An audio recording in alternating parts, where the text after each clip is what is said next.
Assalamualaikum warahmatullahi wabarakatuh. Sebelumnya kita bersalawat dulu kepada Rasulullah SAW. Allahumma sholli ala Muhammad ya Rabbi sholli alaihi wasallim. Allahumma sholli ala Muhammad ya Rabbi sholli alaihi wasallim. Rabbi fanfa'na bibarakatihim wahdina al-husna bihurmatihim. Rabbi fanfa'na bibarakatihim wahdina al-husna bihurmatihim. Oke teman-teman semua, jadi pada video kali ini saya buat untuk memenuhi tugas pada mata kuliah Personal Development. Pada sesi kali ini yaitu saya akan menjelaskan mengenai komunikasi interpersonal, seperti pengertian dan pendapat para ahli, dan juga saya akan mengambil studi kasus ya. Oke. Komunikasi interpersonal adalah sebuah komunikasi atau proses pertukaran informasi, ide, pendapat, dan perasaan yang terjadi antara dua orang atau lebih dan biasanya tidak diatur secara formal. Dalam komunikasi interpersonal, setiap partisipan menggunakan semua elemen dari proses komunikasi. Sebenarnya komunikasi interpersonal bisa terjadi di mana saja, seperti ketika pada saat kita sedang menonton sebuah film, ketika sedang belajar, atau sedang bekerja. Komunikasi interpersonal juga bisa disebut sebagai komunikasi antar pribadi. Efektivitas antar pribadi ditentukan oleh seberapa jelas pesan yang disampaikan. Pengertian komunikasi interpersonal menurut beberapa para ahli ya. Yang pertama yaitu dari Joseph A. De Vito. Ia menjelaskan sebagaimana dikutip dari jurnal Proses Komunikasi Interpersonal antara guru dengan murid penyandang autis di kursus piano Starzando Surabaya pada tahun 2013. Beliau menjelaskan bahwa komunikasi interpersonal adalah penyampaian pesan secara verbal maupun non-verbal antara dua orang atau lebih yang saling memengaruhi.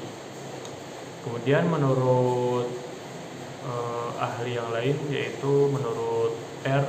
Wayne Page, menurut beliau komunikasi interpersonal atau komunikasi antar pribadi adalah proses komunikasi antara dua orang atau lebih secara tatap muka. Ini memungkinkan komunikator menyampaikan pesan secara langsung dan komunikan menanggapinya pada saat yang bersamaan. Oke, kemudian menurut Bartlund mengartikan bahwa komunikasi interpersonal sebagai pertemuan dua orang atau lebih yang terjadi secara spontan dan tidak terstruktur. Jadi menurut pendapat saya pribadi, komunikasi interpersonal yaitu merupakan sebuah proses komunikasi antara dua orang, tiga orang atau bahkan lebih secara langsung gitu ya, atau tatap muka. Adapun sumber lainnya mengenai komunikasi interpersonal merujuk pada pertukaran informasi antara dua orang atau lebih melalui saling berinteraksi secara langsung. Pemahaman ini dapat diambil dari beberapa sumber. Pertama yaitu dari dimensi komunikasi. Komunikasi interpersonal melibatkan dimensi verbal dan non-verbal. Selain kata-kata yang diucapkan, ekspresi wajah, bahasa tubuh, dan intonasi suara juga berperan penting dalam menyampaikan sebuah pesan. Kemudian itu ada aspek psikologis. Komunikasi interpersonal mencakup aspek psikologis seperti empati, pengertian, dan kepekaan terhadap perasaan orang lain. Kesadaran terhadap emosi dan persepsi merupakan sebuah elemen penting dalam membangun hubungan yang sehat. Kemudian sumbernya yaitu konteks dan budaya. Komunikasi interpersonal juga dipengaruhi oleh konteks dan budaya di mana interaksi tersebut terjadi atau sedang berlangsung. Kemudian memahami norma-norma sosial dan budaya dapat membantu dalam menyampaikan pesan secara efektif. Terakhir yaitu feedback dan keterbukaan, di mana terdapat suatu siklus umpan balik dalam komunikasi interpersonal yang misal penerima pesan memberikan sebuah tanggapan, keterbukaan untuk menerima dan memberikan umpan balik membantu meningkatkan pemahaman dan kejelasan pesan tersebut. Kemudian studi kasus misalkan yaitu komunikasi interpersonal dalam pemilu yang akan diselenggarakan pada tahun ini yaitu tahun 2024.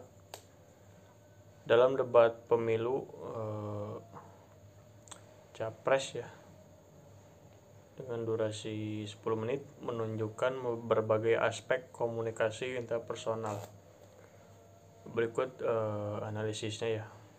Pertama yaitu verbal dan non-verbal, di mana capres atau calon presiden menggunakan kata-kata yang jelas dan terukur, tetapi ekspresi wajahnya terkadang kurang sesuai dengan intonasi suaranya. Hal ini bisa memengaruhi pemahaman pesannya yang disampaikan oleh beliau ya sebagai capres. Kemudian kedua yaitu ada psikologis. Calon presiden menunjukkan empati terhadap isu-isu yang dihadapi oleh masyarakat atau rakyat. Namun ada momen di mana kurangnya kesadaran terhadap perasaan lawan debatnya dapat menimbulkan ketegangan. Yang ketiga yaitu konteks dan budaya.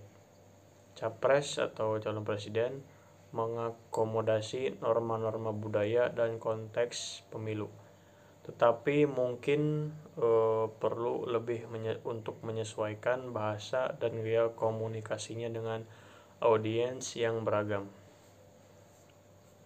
yang masing-masing berbeda sudut pandang gitu ya terkait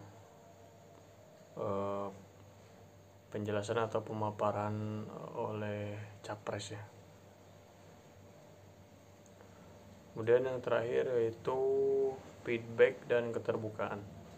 Capres menanggapi pertanyaan dan umpan balik dengan baik, tetapi ada juga potensi untuk meningkatkan keterbukaan terhadap opini dan pandangan yang berbeda.